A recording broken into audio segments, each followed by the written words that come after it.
观众朋友、网友朋友，大家好，我是付先生。最近，中国空军新闻发言人申庆科大校表示，中国空军历史性的跨入了战略空军的门槛。这句话呢，可以说引起了大家的广泛关注和热议。那么，成为战略空军的标准是什么？中国空军距离真正的一流空军还有哪些差距？首先呢，我们应该明确，空军战略和战略空军还不是一回事儿。一个国家的空军，一般来讲都会有自己的战略。比如说，我作战的时候，我是以防御战略为主，还是进攻战略为主？武器装备发展的战略应该是什么样的？无论是大国空军还是中等强国的空军，一般来讲都会有自己的一个战略规划。那么要想成为战略空军，恐怕就不仅仅是有空军战略那么简单了，因为它和你的训练水平、装备水平密切相关。一个中等国家或者小国的空军呢，它可以确定自己的战略，我是以防御为主，为了保证我的安全，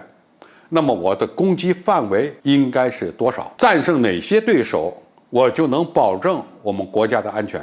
但是这样的空军战略，它所依托的武器装备不一定是远程的，它用一些战术性的武器，也可能就可以达到目的了，因为它不需要管太远的国家或者是很远的目标，只要把周边的形势把控住就行了。而战略空军往往呢，需要具备几个方面的能力：远程战略攻击能力、远程战略投送能力，当然还要有战略防御能力。那么过去的战略空军更多的是强调进攻，能够打遍全球，或者是打半个地球的距离。那么现在呢，光是远不够了，还必须高。以前是以大气层以下的目标作为它侦察攻击的目标，那么现在呢，不仅仅是要防空了，还要防天，因此它的上下高度要比过去战略空军所提供的防卫能力更强。以前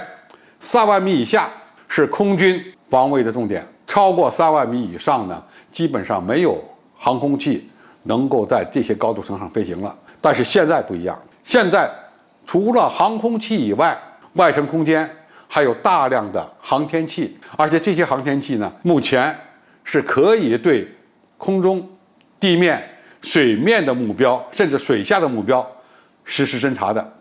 因此，要想夺取未来的制陆权、制海权、制空权，就必须大大的扩展你的作战空间。防要防空防天，攻也要从空从天这个角度来着手。当然，要想建立一支战略空军，最基础的呢，恐怕还是要有远程能力，防空的能力要能从大气层内打到大气层外。也就是说，你的地面防空武器系统既能防空，也能防天。那么进攻的手段呢，就需要航空平台的飞行距离越来越远，需要你的攻击武器射程越来越大。除此之外，要想建立一支战略空军，还需要有航程比较远、载重量比较大的战略运输机，或者是一个完整的以战术运输机和战略运输机构成的这么一个运输体系，以提升你的远程战略投送能力。这些能力缺一不可，但是也仅仅是某些